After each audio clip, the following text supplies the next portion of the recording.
How do you do? Mr. Graham Nolan feels it would be a little unkind to present this video without just a word of friendly warning. I'm about to share my thoughts on the unfolding of the story of Joe Frankenstein, descendant of a man of science who sought to create a man after his own image without reckoning upon God. It is one of the strangest tales ever told. It deals with the two great mysteries of creation, life and death. I think it will thrill you. It may shock you. It might even horrify you. So if any of you feel that you do not care to subject your nerves to such a strain, now's your chance to, well, we warned you. Graham Nolan's Joe Frankenstein, the first part is out now, eagerly awaiting the second part. And who better than Graham Nolan to update the story of Frankenstein? Mary Shelley's modern Prometheus. Prometheus, who stole fire from the gods and gave it to man. Prometheus, who gave man light to guide his way. Guide his way like a compass, as in Compass Comics. You see what I mean when I say the syllabus all hangs together?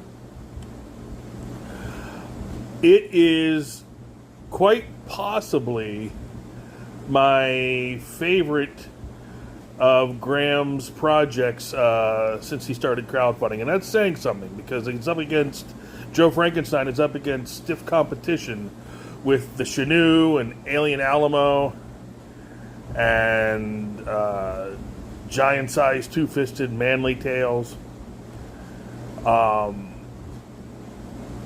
But Joe Frankenstein is such a fresh take on the Frankenstein saga and the Frankenstein mythos and the Frankenstein legacy. But I think it's head and shoulders above the rest in terms of my favorite so far. I have made my way through the universal telling of the Frankenstein legacy.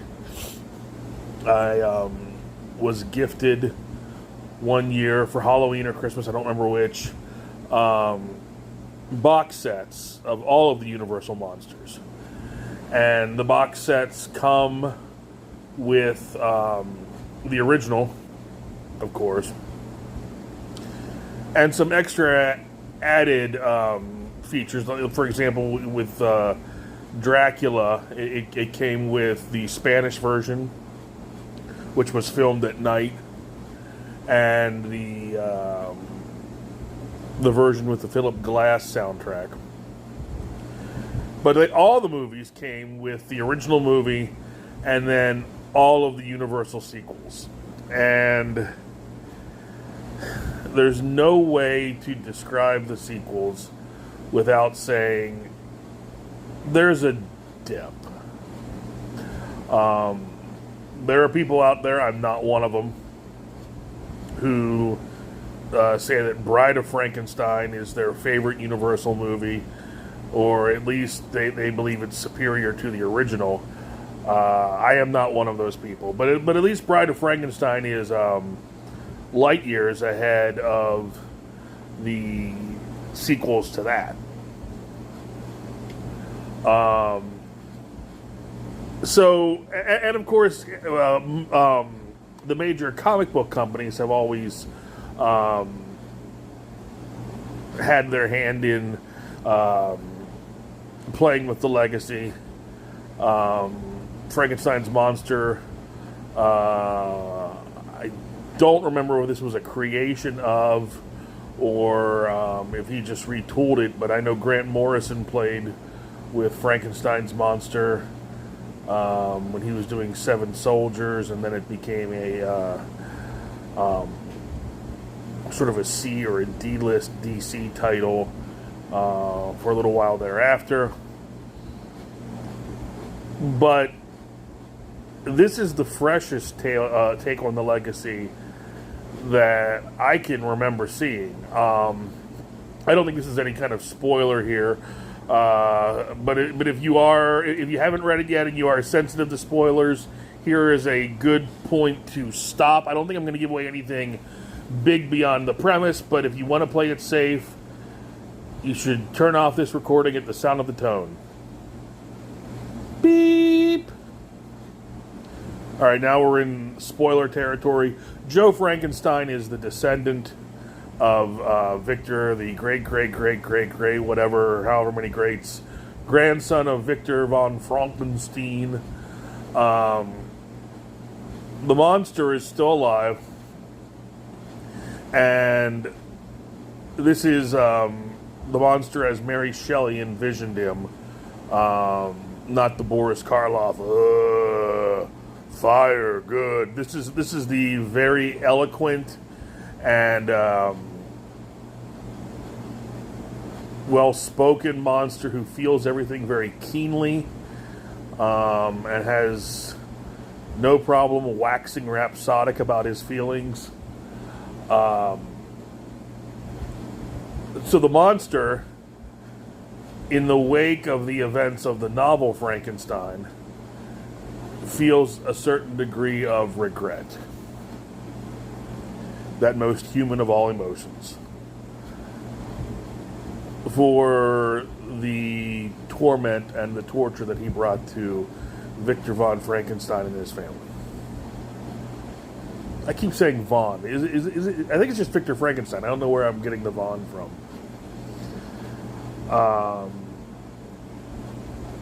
But the monster feels regret. And as a way of making amends, has decided that he will be the guardian angel to the Frankenstein family through the generations, to help where he can help, to protect where he can protect, and basically just watch out for them. And now we have Joe, who doesn't know of his history, doesn't know of his lineage, doesn't even know that his true last name is Frankenstein. And the monster needs to help Joe in a big way because some powerful and nefarious interests have become aware of Joe's existence. There's your story. It's a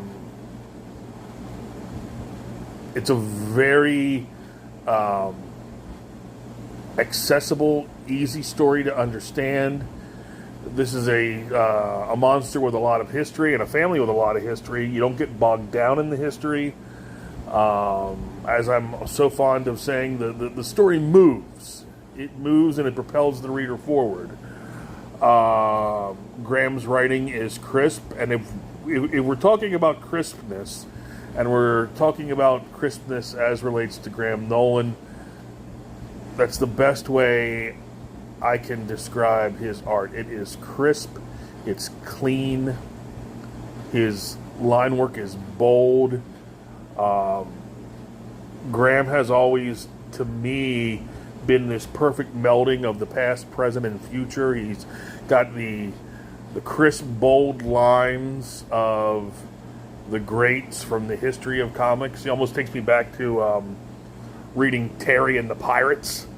But it's a crispness that doesn't feel dated. It feels like it can tell the stories of now.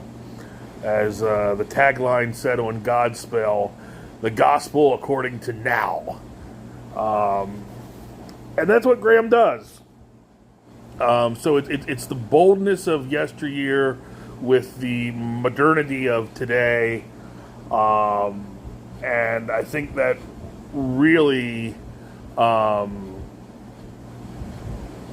makes the action in Joe Frankenstein pop. And there is a lot of action in Joe Frankenstein. This is a very action-oriented story. Kind of a kind of a boys' high adventure type story from yesteryear. So I highly recommend Joe Frankenstein Part 1, eagerly awaiting Joe Frankenstein Part 2. And of course, we're all eagerly awaiting the Ghosts of Matacumba Key. I have a little bit more of an interest in it because I'm going to know or recognize one of the ghostly spectral images, so I'm looking forward to that. But yes, go out if you haven't already and track down Joe Frankenstein Part 1. Hopefully it's available on the Compass Comics website. I'm sure it is. And let's all get together and read Joe Frankenstein 2. And as the monster put it in Bride of Frankenstein, and I hear this in my head every time I see a picture of Graham enjoying a beautiful summer day: smoke good.